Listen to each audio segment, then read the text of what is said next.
Hello students, आज हम 7th class का चैप्टर नंबर 2 दादी माँ वसंत भाग 2 का करने जा रहे हैं। इसमें लेखक अपनी कमज़ोरी के बारे में बता रहा है कि चाहे मैं आज जवान हो गया हूँ, लेकिन फिर भी कहीं ना कहीं मैं एक छोटे दिल का कमज़ोर दिल का इंसान हूँ। और यह सच भी है कि ज़रा सी कठिनाई पड़ते ही बीसों गर्मी, बरसात और बसंत देखने के बाद भी, मतलब मैंने बीसियों गर्मी देख ली, बरसातें देख ली, बीसियों बसंत ऋतुएं देख ली, मतलब मैं बच्चा नहीं रहा, मैं जवान हो चुका हूँ, लेकिन फिर भी मेरा मन सदा नहीं, हमेशा नहीं, पर प्राय अनमना सा हो जाता है। प्राय मतलब अक्सर या ऑफनली जिसको आप बोलते हो, वो अनमना सा हो जाता है, अटपटा सा हो जाता है कि जब इंसान को खुद को ही नहीं समझ में आता कि मैं आज उदास उदास सा क्यों हूँ। मेरे शुभ चिंतक मित्र मुंह पर मुझे प्रसन्न करने के लिए आने वाली छुट्टियों की सूचना देते हैं और पीठ पीछे मुझे कमज़ोर और ज़रा सी प्रतिकूलता से घबराने वाला कहकर मेरा मजाक उड़ाते हैं। यहाँ पर लेखक क्या कहना चाहते हैं अपने फ्रेंड्स के बारे में कि जो मेरे दोस्त हैं वो, आप उन्हें सो कोल्ड वेल विशर बोल सकते हो कि हाँ, मुंह पर तो वो बहुत अच्छे हैं लेकिन पीठ पीछे मेरा मजाक उड़ाते हैं। तो वो ऐसा बोलते हैं कि कोई बात नहीं, तुम उदास मत हो, देखो अब छुट्टियां आने वाली हैं, तुम अपने घर चले जाओगे, सब अच्छा हो जाएगा। लेकिन पीठ पीछे वो क्या बोलते हैं, मुझे बहुत ही कमज़ोर दिल का इंसान बोलते हैं। और ज़रा सी प्रतिकूलता का मीनिंग होता है कि जब भी कोई अनफेवरेबल कंडीशंस आती हैं तो उसमें मैं घबरा जाता हूँ। तो ऐसा कह के वो मेरा मजाक उड़ाते हैं। सोचता हूँ अच्छा, अब कभी उन बातों को नहीं सोचूंगा। फिर मैं सोचता हूँ कि ऐसी नेगेटिव बातों को सोचकर क्या फ़ायदा, इससे तो मेरा ही मन उदास होगा। ठीक है, जाने दो, मतलब इन सब बातों को लेट गो करता हूँ। सोचने से होता ही क्या है, उन बातों को बार बार सोच के मेरा क्या मिलेगा, मेरा दिमाग ही तो ख़राब होएगा। जाने दो, मैं नहीं सोचता। पर बरबस मेरी आंखों के सामने शरद की शीत किरणों के समान स्वच्छ और शीतल किसी की धुंधली छाया नाच उठती है। तो लेकिन यहाँ पर लेखक क्या बोलते हैं कि मैं चाहे कितना भी सोच लूँ कि मैं पुरानी बातों को याद नहीं करूँगा या नेगेटिव बातों को याद नहीं करूँगा, फिर भी अचानक से बरबस मतलब स्पॉन्टेनियसली, बिना किसी एफर्ट के, अपने आप ही मेरी आँखों के सामने शरद की शीत किरणों के समान, जो सर्दी है उसकी, जो सर्दी होती है उसकी जो ठंडी किरणें होती हैं उसके समान एक साफ, स्वच्छ मतलब साफ, शीतल, जो मेरे दिल को ठंडक दे दे, ऐसी एक धुंधली सी छाया नाच उठती है। मुझे लगता है जैसे कवार के दिन आ गए हैं, मेरे गांव के चारों ओर पानी ही पानी हिलोरे ले रहा है। कवार के दिन क्या, कौन से दिन होते हैं, ये देसी कैलेंडर के हिसाब से अगर हम देखेंगे तो कवार के दिन होते हैं अश्विन मास के दिन, जो कि अश्विन मास कब आता है, सावन और भादों के बाद आता है, मतलब रेनी सीजन के बाद आता है। तो बारिश इतनी होती है गांव में कि सारे नदी नाले झरने पानी से भर जाते हैं और पानी की जो लहरें हैं वो हिलोरे लेती हैं। हिलोरे मतलब पानी में बहुत बड़ी बड़ी लहरें उठती हैं, तो इसे हम कहते हैं कि पानी हिलोरे ले रहा है। दूर के सिवान से बहकर आए हुए मोथा और साई की अधगली घासें, ये जो दोनों हैं कि मोथा और साई एक घास के प्रकार हैं, और अधगली घासें मतलब पानी में जो आधी तो सूखी हैं और आधी गल गई हैं। और गेहूं और बन प्याज की जड़ें, ये दो तरह की रूट्स बताई गई हैं, और अलग अलग तरह की ब्रीड्स की बरसाती घासों के बीच सूरज की गर्मी में खोलते हुए पानी में सड़कर एक विचित्र गंध छोड़ रहे हैं। अब जो रेनी सीजन के बाद देखो, कई बार धूप भी बहुत ज़्यादा तेज लगती है और उस तेज़ धूप के कारण पानी खोल रहा है, उबल रहा है, बॉइलिंग पॉइंट तक आ गया है, इतना गर्म हो गया है। और इसके अंदर इन सब चीज़ें, ये जो पानी से बहकर आ गई थी घास है या फिर अलग अलग तरह की जड़ें हैं, ये जो आ गई थी पानी में बहकर, ये अब सड़ने लगी हैं, पानी में पड़े पड़े अब ये गलने लगी हैं, जिस कारण से अब इनमें अलग सी विचित्र मतलब अजीब सी एक स्मेल आ रही है, बदबू आ रही है। रास्तों में कीचड़ सूख गया है। अब बारिशों में तो कीचड़ बहुत था गलियों में, लेकिन अब धूप पड़ने लगी है, तो धूप के कारण वो पानी सूख गया है और पानी सूखने के कारण वो कीचड़ का रूप ले लिया है। और गांव के लड़के किनारों पर झाग भरे जलाशय में धमाके से कूद रहे हैं। अब जितने भी नदी नाले हैं वो इतने भर गए हैं और उसमें लहरें इतनी उठ रही हैं कि जब दूर से लहरें उठती हैं ना, तो वो पानी में ऐसे लगता है जैसे झाग बन गई है। और जो गांव के जितने भी लड़के हैं अब उसमें धमाके से कूद रहे हैं और वो वहाँ पर अब नहाने जाते हैं। अपने अपने मौसम की अपनी अपनी बातें। तो अब हम जो रेनी सीज़न के बाद का मौसम है उस मौसम की बात कर रहे हैं। हर मौसम की अपनी अपनी बातें होती हैं। आषाढ़ में आम और जामुन ना मिले, आषाढ़ मतलब जो गर्मी का सीज़न होता है जब आम आते हैं, तो आम और जामुन नहीं मिले आषाढ़ में, चिंता नहीं। अगहन में चिवड़ा और गुड़ ना मिले, दुख नहीं। ये भी एक देसी महीना है मार्गशीर्ष का, कि इस महीने में अगर मुझे चिवड़ा जो पोहे का ये बनता है और गुड़ ना मिले, कोई बात नहीं। चैत के दिनों में लाई के साथ गुड़ की पट्टी ना मिले, कोई बात नहीं, अफसोस नहीं। पर कवार के दिनों में इस गंधपूर्ण झाग भरे जल में कूदना ना मिले तो बहुत बुरा महसूस होता है।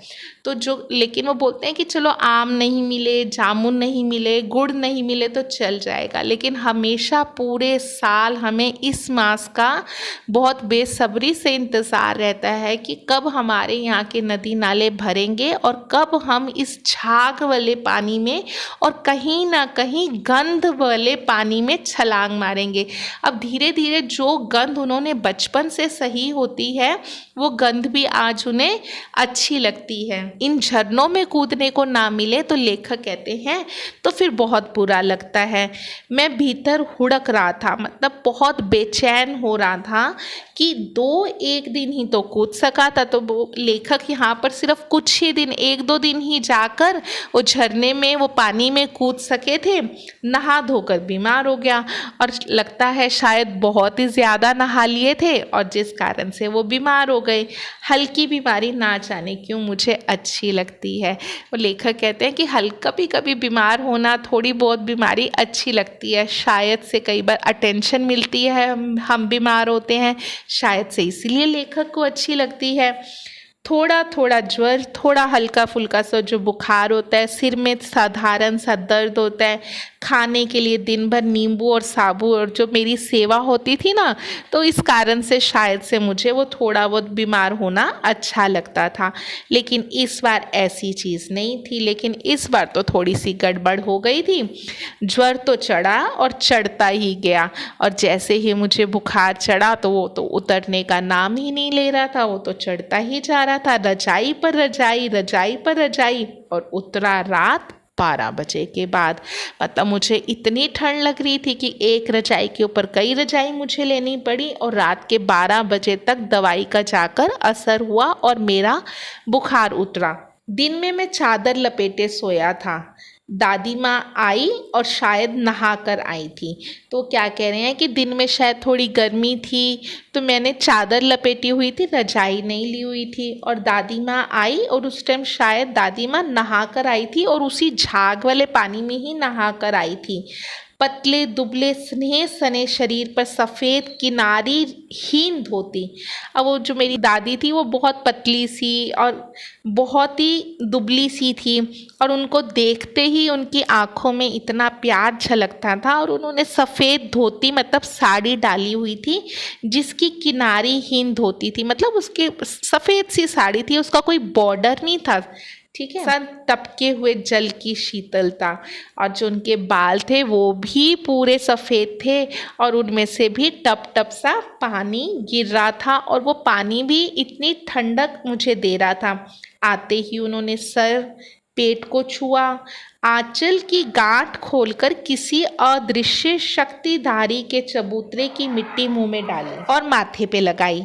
ठीक है। अब वो जब वो नहाकर आ रही थी तो रास्ते में से कोई चबूतरा, जिसको क्या बोलते हो आप, प्लेटफॉर्म भी बोलते हो, पीर पैगंबर की वहाँ से कोई अदृश्य शक्तिधारी, जिसको हम कहते हैं ना कि बड़े बुजुर्ग, अरे वहाँ की भभूत है तुम लगा लो, वहाँ की मिट्टी है लगा लो, थोड़ी माथे पे लगा लो, थोड़ी चाट लो मुंह में।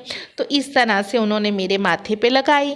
दिन रात चारपाई के पास बैठी रहती थी मेरी दादी, कभी पंखा झलती, कभी जलते हुए हाथ पैर कपड़े से सहलाती, और फिर कभी कभी मेरे हाथों को, हथेलियों को या फिर मेरे पैरों के तलवों को टच करके देखती तो वो बहुत गर्म होते थे, तो उनको प्यार से मलती थी, सहलाती थी। सर पर दालचीनी का लेप करती थी, पहले बुखार उतारने के लिए सिनेमन होता है ना दालचीनी, उसका पीस के उसका लेप बनाया जाता था सिनेमन का, तो वो माथे पे लगाती थी। 20 बार छू छू कर ज्वर का अनुमान लगाती थी। पहले थर्मामीटर तो होते नहीं थे, हाथ लगा लगा कर ही चेक करती थी कि अभी कितना बुखार होगा, 98.4 होगा या 100 होगा या 101 होगा, तो वो ऐसे ही अपने आप ही अंदाज़ा लगाती थी।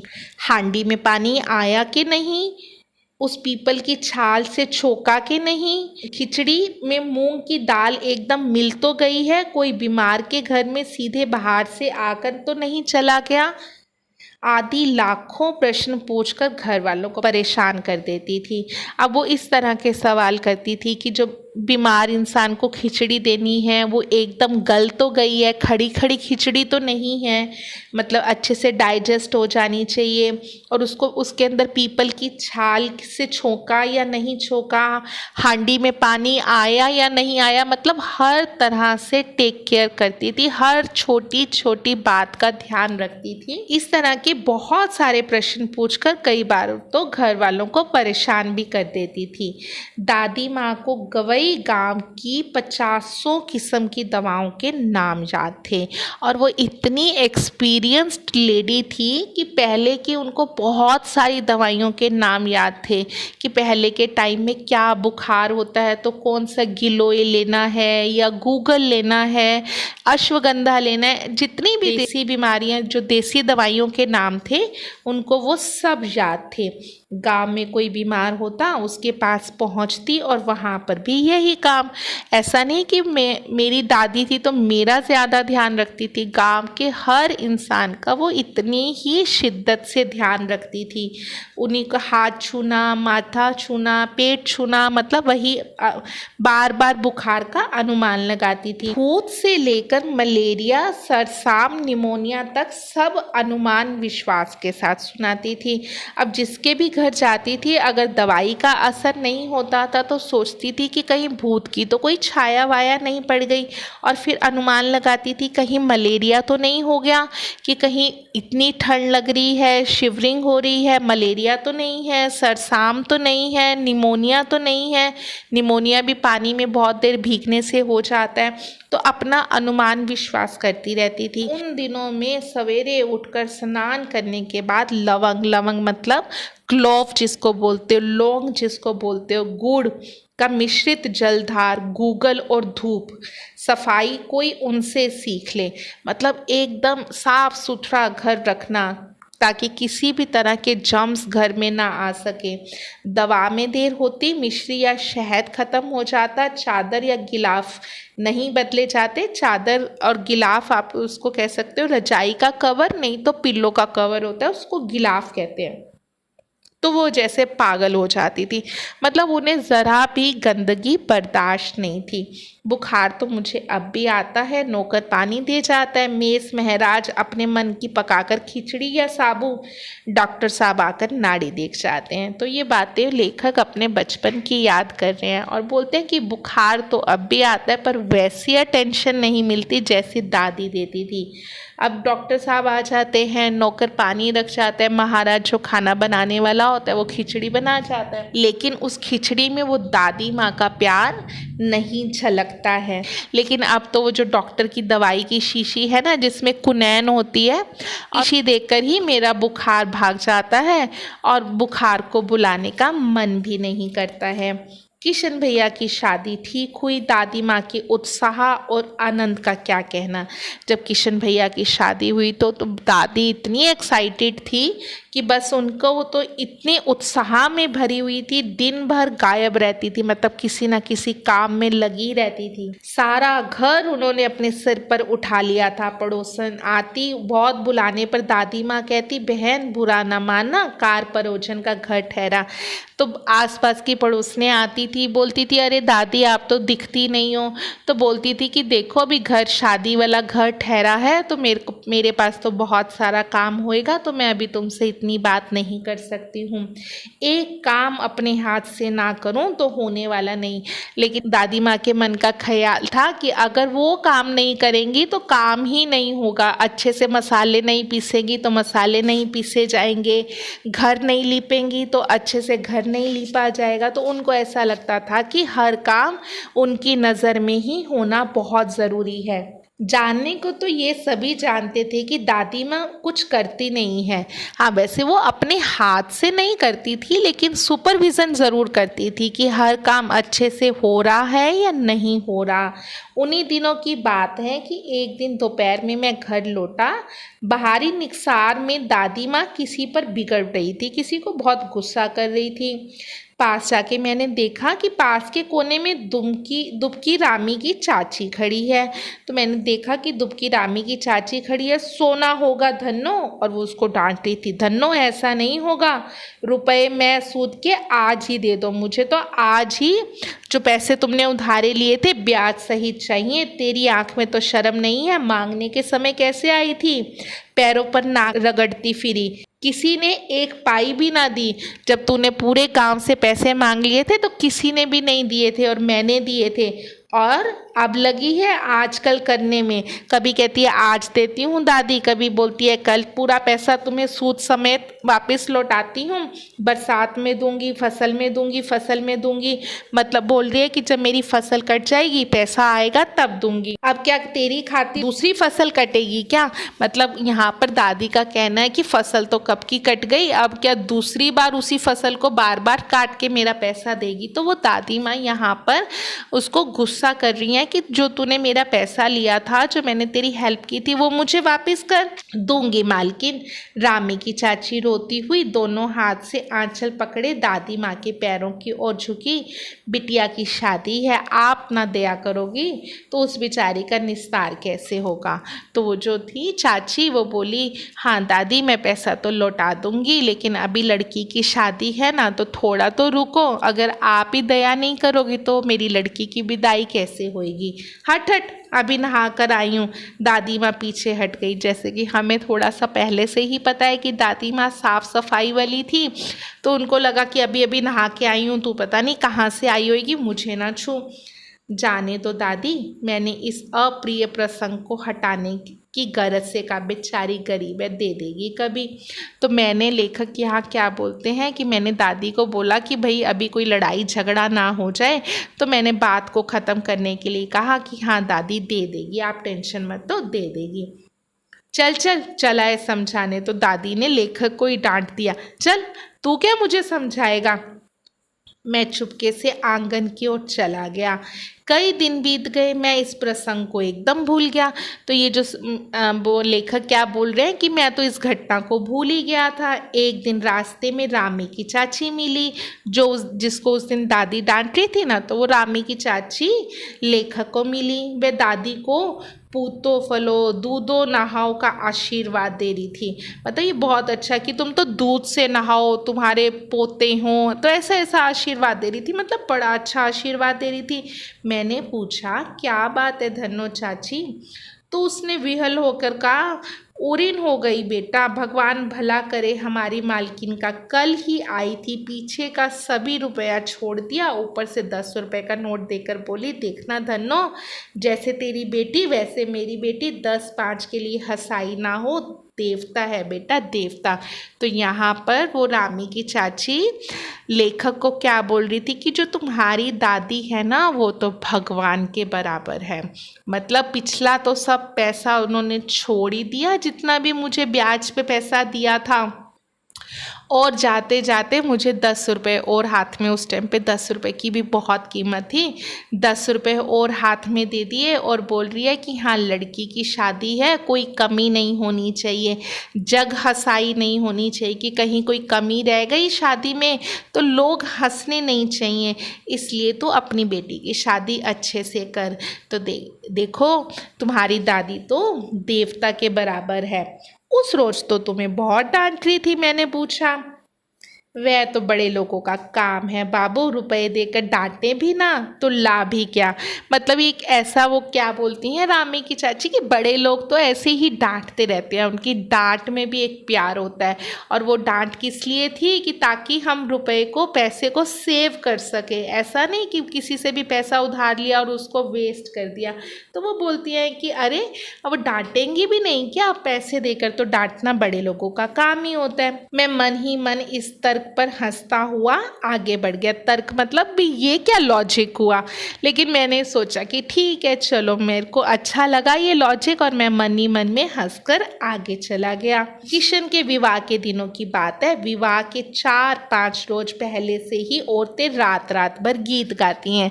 मतलब एक हिसाब का जो लेडीज संगीत होता है वो ऐसे होता था कि 4-5 दिन पहले ही पूरी पूरी रात को जो शादी के गाने बजाने के गाने होते हैं वो गाते थे। विवाह की रात को अभिनय भी होता था, मतलब एक छोटा मोटा कोई एक्ट या प्ले भी होता था। यह प्राय एक ही कथा का हुआ करता था। उसमें विवाह से लेकर पुत्र उत्पत्ति तक के सभी दृश्य दिखाए जाते थे। मतलब एक एक्ट होता था कि हाँ, कि कैसे शादी हुई और कैसे संतान की उत्पत्ति हुई, तो उस एक्ट में सब सीन दिखाए जाते थे और सभी पार्ट औरतें ही करती थी। मतलब सब करेक्टर इसमें मेल का भी और फीमेल का भी, सब लेडीज ही प्ले करती थी। मैं बीमार होने के कारण बारात में नहीं जा सका और मेरी तो तबीयत ठीक नहीं थी, इसीलिए जब लड़की वालों के घर गए तो मैं साथ नहीं जा सका। मेरा ममेरा भाई राघव दालान में सो गया और वह भी बारात जाने के बाद ही पहुंचा था। औरतों ने उस पर भी आपत्ति करी कि भाई ये क्यों आ गया, ये आया तो इतना लेट क्यों आया। दादी माँ बिगड़ी। लड़के से क्या पर्दा, लड़के और ब्रह्मा का मन तो एक सा होता है कि ये तो अभी बच्चा है, इससे क्या पर्दा करना। मुझे भी पास ही एक चारपाई पे चादर उड़ाकर दादी माँ ने चुपके से सुला दिया था। बड़ी हंसी आ रही थी, सोचा कहीं जोर से हंस दूंगा तो सारा राज खुल जाएगा और बाहर निकाल दिया जाऊंगा। पर भाभी ने एक ऐसी बात कर दी और मेरी हंसी रुक ना सकी और सारा भांडा फूट गया। और सुबह जब वो देबू की माँ ने देखा कि कहो दादी ये कौन बच्चा सोया है, तो वो मेरा मजाक उड़ाने लगी। अरे ये तो कोई छोटा सा बच्चा सो रहा है, दूध पिला दो, शायद रोता होगा। और सुबह फिर वो देबू की माँ भी मिली और वो बोली देखो भाभी वो कल वाला बच्चा। और मुझे लगा कि अब तो मैं पकड़ा जाऊंगा, ये कहीं मेरी पिटाई ना कर दे, इसलिए मैं फटाफट से भागकर दादी के पास जाकर खड़ा हो गया। और वहाँ पर हमें अभयदान मिल जाता था। मतलब भय होता है कि डर, और अभय होता है कि हम बिना डर के, हमारा तो सारा डर ही गायब हो जाता था। स्नेह और ममता की मूर्ति दादी माँ की आज एक एक बात याद आती है कि परिस्थितियों का वात्या चक्र जीवन में सूखे पत्तों सा कैसे नचाता है, कि जीवन में कभी कैसी सिचुएशंस आती हैं, कभी कैसी कंडीशंस आती हैं कि एक पल में सुख और एक पल में दुख। तो सूखे पत्ते जैसा, कैसे सूखा पत्ता हवा में बहुत आसानी से उड़ जाता है, तो उस तरह से जो दादी है वो सब इन परिस्थितियों को समझती थी। और दादाजी की मृत्यु के बाद तो उन्हें पूरा संसार ऐसा लगता था कि यहाँ तो सभी धोखेबाज हैं, क्योंकि सबसे ज़्यादा धोखा तो उन्हें दादाजी ने दिया था, जो कि हमेशा कहते थे कि मैं तुम तो सुहागन मरोगी, मतलब मैं तुम्हें दुनिया से अलविदा कहने के बाद ही भगवान के पास जाऊँगा। लेकिन दादाजी ने अपना वादा तोड़ दिया और वो दादी से पहले चले गए। और उसके बाद तो दादाजी की मृत्यु के बाद तो जो सो कॉल्ड वेल विशर थे, जो शुभ चिंतक थे, जो असल में तो नहीं थे, और वो कुकर मुत्ते जैसे बढ़ने लगे। कुकर मुत्ते क्या होता है कि जो मशरूम होती है ना, मशरूम का क्या होता है, अचानक से अगर आपने उगती हुई मशरूम देखी होगी तो एक दिन भी मशरूम नहीं काटेंगे तो वो अगले दिन डबल ट्रिपल साइज़ की हो जाती है। तो अचानक से ऐसे लोगों की बाढ़ आ गई जो कि अपने आप को वेल विशर कहने लगे थे।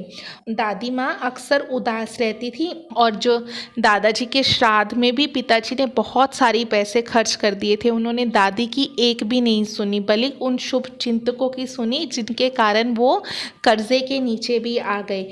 और दादी माँ हमेशा उदास उदास रहती थी। सर्दी के दिन थे, मांग के जनवरी फरवरी के दिन थे, कड़ाके का जाड़ा था और ऐसा लग रहा था कि हड्डियों में ही ठंड घुस जाएगी। शाम को मैंने देखा दादी माँ गीली धोती पहने कोने वाले घर में एक संदूक पर दिया जलाए हाथ जोड़कर बैठी है। उनकी स्नेह से भरी आंखों में मैंने कभी भी आंसू नहीं देखे थे और मैं भी मन मारकर उनके पास बैठा रहा। और जब उन्होंने आंखें खोली तो मैंने कहा, दादी माँ। मैंने धीरे से बोला, क्या है रे, तू यहाँ क्यों बैठा है? दादी माँ, एक बात पूछूं ना, आप बताओगी? मैंने उनसे पूछा तो बोले, क्या है, पूछ। तुम रोती थी ना? दादी माँ मुस्कुराई, पागल, तूने अभी खाना भी नहीं खाया, चल चल धोती तो बदल लो। दादी माँ, मैंने कहा, मुझे सर्दी गर्मी नहीं लगती बेटा। मुझे वो खींचते हुए रसोई में ले गई। सुबह मैंने देखा चारपाई पे बैठे पिताजी और किशन भैया मन मारे कुछ सोच रहे थे। और दूसरा चारा भी क्या है, वो ऐसे बात कर रहे थे कि इसके अलावा ऑप्शन भी क्या है। बाबू बोले, रुपया कोई देता नहीं, मतलब आगे तो कोई उधार देता नहीं और पिछले भी हमने बहुत सारे लोगों की उधार चुकानी है। तो इतने में दादी आई और बोली, क्यों रोता है? अभी तो तेरी माँ जिंदा है तो किस लिए इतना रोता है? उन्होंने संदूक खोलकर एक चमकती सी चीज़ निकाली जिसमें से एक पुश्तैनी कंगन निकला सोने का। और उन्होंने बोला कि ये तुम्हारे दादाजी ने दिया था और इसे मैंने पहना नहीं है, हमेशा सहेज कर, हमेशा संभाल कर ही रखती आई हूँ। क्योंकि पहले के लोग सेविंग में भी बहुत बिलीव करते थे। उन्हें पता होता था कि कब किस टाइम पर किसी भी प्रकार की सेविंग काम आ सकती है। सचमुच मुझे ऐसा लगा कि जो दादी है उस टाइम ऐसे कोई देवी का रूप लेकर आ गई कि जिसने सारी कठिनाइयों को भगा दिया।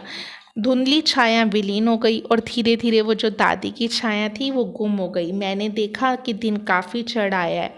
पास के लंबे खजूर के पेड़ से उड़कर एक कौवा अपनी घिनौनी काली पंख फैलाकर मेरी खिड़की पर बैठ गया। हाथ में अब भी किशन भैया का पत्र कांप रहा था। काली चींटियों की कतारें धूमिल हो रही थी। धीरे धीरे जो काली चींटियाँ थी एक पंक्ति में चल रही थी, वो भी अब धीरे धीरे धुंधली होती जा रही थी। आंखों पर विश्वास नहीं होता। मन बार बार अपने आप से ही पूछ बैठता, क्या सचमुच दादी माँ नहीं रही? तो इसीलिए जो हमने देखा ना कि शुरुआत में लेसन में लेखक क्यों उदास था, क्योंकि लेखक इसलिए उदास था कि उसे एक पत्र मिला था और इसमें उस पत्र में दादी माँ के गुजरने की बात कही गई थी। आई होप कि आपको ये लेसन समझ में आया होगा। और अगर आपको ये लेसन समझ में आया है तो प्लीज़ मेरे चैनल को सब्सक्राइब करें, लाइक करें। Thank you.